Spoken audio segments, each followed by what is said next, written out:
ডাল দিয়ে পুঁইশাক রেসিপি। এই নামটি শুনলেই তো আমার ক্ষুধা বেড়ে যায়। আমার পছন্দের তালিকায় রয়েছে এই ডাল দিয়ে পুঁইশাক রান্না। আর এইটা রান্না করা এত সহজ যে জীবনেও কোনোদিন রান্না করেনি সেও রান্না করতে পারবেন। এর আগেও এই রেসিপিটি আমার চ্যানেলে দেওয়া আছে, তবে আজকে একটু ভিন্নভাবে রান্নাটা করব। চলুন তাহলে রান্নাটা দেখে নেওয়া যাক। প্রথমেই একটা কড়াইতে আমি 1/4 কাপের মতো পেঁয়াজ দিয়ে দিচ্ছি আধা চা চামচ আদা বাটা, 1 চা চামচ রসুন বাটা, 1 চা চামচ লবণ দিয়ে দিচ্ছি, আধা চা চামচ হলুদের গুঁড়া, 2 চা চামচ মরিচের গুঁড়া দিয়ে দিব। চুলাটা কিন্তু এখনো ধরিয়ে দেইনি। আধা চা চামচ দিয়ে দিচ্ছি ধনিয়া গুঁড়া। এবার তেল দিয়ে দিচ্ছি 1/4 কাপের মতো। এখন এই সবগুলো উপকরণ খুব সুন্দরভাবে হাত দিয়ে চটকিয়ে মাখাতে হবে। এই কাজটা যত ভালো করে করবেন আপনার রান্নাটা তত ভালো হবে, তো এই কাজটা স্কিপ করা যাবে না। মাখানোর ফলে দেখবেন পেঁয়াজটা একটু নরম হয়ে যাবে, এতে করে পেঁয়াজটা পরে সেদ্ধ হতে সময় লাগবে না। এখন এর মধ্যে আমি দিয়ে দিচ্ছি 2টা আলু, মিডিয়াম সাইজের 2টা আলু চিকন চিকন করে কেটেছি, আর আধা কাপ পরিমাণ ডাল দিয়ে দিলাম। মসুরির ডালটাকে খুব সুন্দর করে ধুয়ে নিয়েছি। কাঁচামরিচ এখানে যতগুলো নিয়েছি তার থেকে অর্ধেকগুলো দিয়ে দিলাম। এখন এগুলোকে নেড়ে মিশিয়ে একটু কষিয়ে নিতে হবে। চুলাটা কিন্তু এই পর্যায়ে ধরিয়ে দিয়েছি। এইভাবে নেড়েচেড়ে একটু ভেজে নিতে হবে তেলের মধ্যে ডাল মশলা এগুলোকে, এর ফলে মশলার কাঁচা গন্ধটা আসবে না। 2-3 মিনিট এইভাবে কষানোর পর দেখবেন ডালটা লেগে লেগে আসছে আর একদম ভাজা ভাজা হয়ে গেছে। এই পর্যায়ে আমি মাঝারি সাইজের 1 আটি পুঁইশাক দিয়ে দিচ্ছি। পুঁইশাক একদম নরমগুলো নিয়েছি। এই রান্নায় অবশ্যই নরম পুঁইশাক ডাঁটা নিতে হবে, শক্তগুলো নিলে খাবারটা মজা লাগবে না।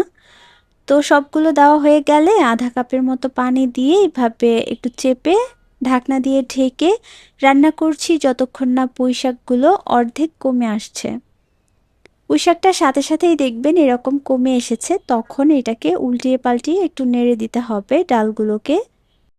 আরেকটা কথা, আমি যে ডালগুলো ব্যবহার করছি এগুলো খুব দ্রুত সেদ্ধ হয়ে যায়, তাই একসাথেই দিয়ে দিচ্ছি।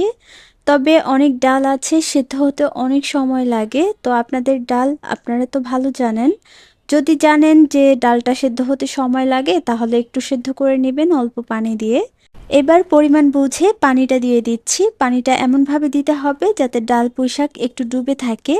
আর একটু লবণ প্রয়োজন ছিল, লবণটা দিয়ে দিচ্ছি। পানিটা এমনভাবে দিবেন যাতে ডাল আর পুঁইশাকটা সেদ্ধ হওয়ার পরও একটু ঝোল বাকি থাকে। ঢাকনা দিয়ে ঢেকে প্রায় 7-8 মিনিটের মতো আমি রান্না করেছি। এই পর্যায়ে আমি চেক করে নিয়েছি ডাল পুঁইশাক এবং ডাঁটা সব কিছু সুন্দরভাবে সেদ্ধ হয়ে গিয়েছে। আলুও সেদ্ধ হয়ে গিয়েছে, দেখুন একদম সুন্দরভাবে কেটে নেওয়া যাচ্ছে। এবার একটা স্পেশাল বাগার দিব যেটার কারণে 10 গুণ স্বাদ বেড়ে যাবে। 2 টেবিল চামচ তেলের মধ্যে 3টা শুকনো মরিচ আর আধা চা চামচ আস্ত জিরা দিয়ে দিলাম। জিরা আর শুকনো মরিচটা কয়েক সেকেন্ড এভাবে নেড়েচেড়ে ভেজে তারপর দিয়ে দিচ্ছি পেঁয়াজ কুচি। এখানে 3টা মিডিয়াম সাইজের পেঁয়াজ দিয়েছি। পেঁয়াজটা একটু নেড়ে নিচ্ছি যাতে পুড়ে না যায়, জিরাগুলো পুড়ে যাওয়ার সম্ভাবনা থাকে, তাই একটু নেড়ে দিবেন। এবার বাকি যে কাঁচামরিচগুলো ছিল সেগুলো দিয়ে দিচ্ছি। আর দিয়ে দিচ্ছি এখানে মেথি দানা এখানে 1/4 চামচের মতো আছে। এবার সবগুলো উপকরণ একসাথে মিশিয়ে নিয়ে সুন্দর ব্রাউন করে পেঁয়াজগুলোকে ভেজে নিতে হবে। যখন এরকম ব্রাউন করে ভাজা হয়ে যাবে তখন পুঁইশাকের মধ্যে ঢেলে দিতে হবে। পেঁয়াজটাকে অবশ্যই বেরেস্তার মতো ভাজতে হবে, পুড়িয়ে ফেললে খাবারটা তিতা লাগবে আর অল্প ভাজলে ঘ্রাণ আসবে না।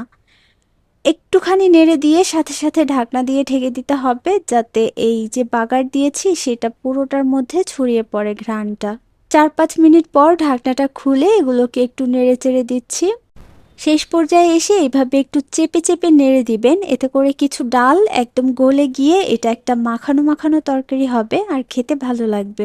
আমার মনে হয় না এর চেয়ে সহজ কোনো রান্নার রেসিপি হতে পারে, আর এটা খেতে ভীষণ মজা লাগে। এইটা হলে সেদিন আমার আর মাছ মাংস দরকার পড়ে না। আজকের রেসিপি আপনাদের কেমন লেগেছে জানাতে ভুলবেন না। আজকে এখানেই বিদায় নিচ্ছি। সবাই ভালো থাকুন, সুস্থ থাকুন। আল্লাহ হাফেজ।